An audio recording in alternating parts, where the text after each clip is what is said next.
অগ্রগতি উন্নয়নের আজকে সফল হয়েছে।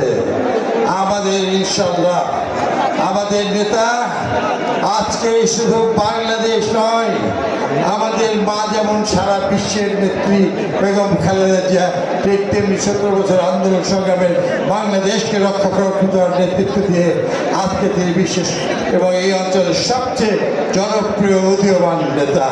এটি আমাদের সবচেয়ে গর্ব। তাই আজকের এই সমাবেশের সভাপতি আমার ছোট ভাই আর প্রধান অতিথি আমাদের সেই দেশের সর্বস্তরের জনগণের স্পন্দন হৃদয় দলের চেয়ারম্যান জনাব তারেক রহমান।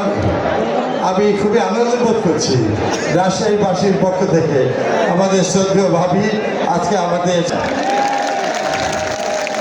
আর আমরা বলতে চাই স্যার, এই রাজশাহীর এই পদ্মা নদীকে রক্ষা করার জন্য অ্যান্টি ফারাক্কা বাঁধ এবং তার জন্য বেগম দেশনেত্রী বেগম খালেদা জিয়া জাতিসংঘে যে ঐতিহাসিক ভূমিকা রেখেছিলেন বাংলাদেশের মাটি মানুষকে রক্ষা করার জন্য, আমরা আশা করছি রাজশাহীর সকল অগ্রগতি উন্নয়ন, চাকরির ক্ষেত্রে, শিল্পাঞ্চলের ক্ষেত্রে, পিএর ক্ষেত্রে সব কিছু স্যার আপনাদের আমি আবারও আজকে অত্যন্ত আনন্দ বোধ করছি যে আমাদের এই 69 গণ অভ্যুত্থানের নায়ক জনাব ডক্টর জোহা, আমাদের স্বাধীনতা ঘোষক শহীদ প্রেসিডেন্টের প্রিয় মাটি, ম্যাডামের অত্যন্ত প্রিয় মাটি রাজশাহীর সকল মানুষকে তিনি অত্যন্ত মায়া হয়ে স্ত্রীতে দেখতেন।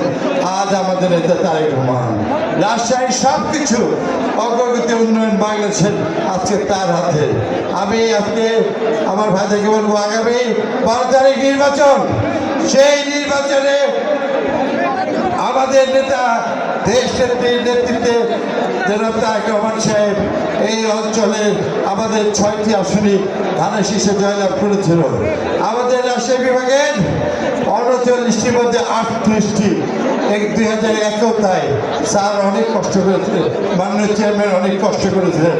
তাই আগামী 12 তারিখের নির্বাচনে রাজশাহী থেকে সমগ্র এই অঞ্চলের সবাইকে ধানের শীষে ভোট দেওয়ার জন্য স্যারকে আপনার হাত তুলে সমর্থন দেন। সবাই আগামী 12 তারিখে ধানের শীষে বাংলাদেশ জিন্দাবাদ।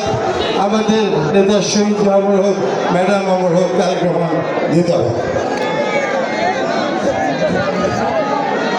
ধন্যবাদ।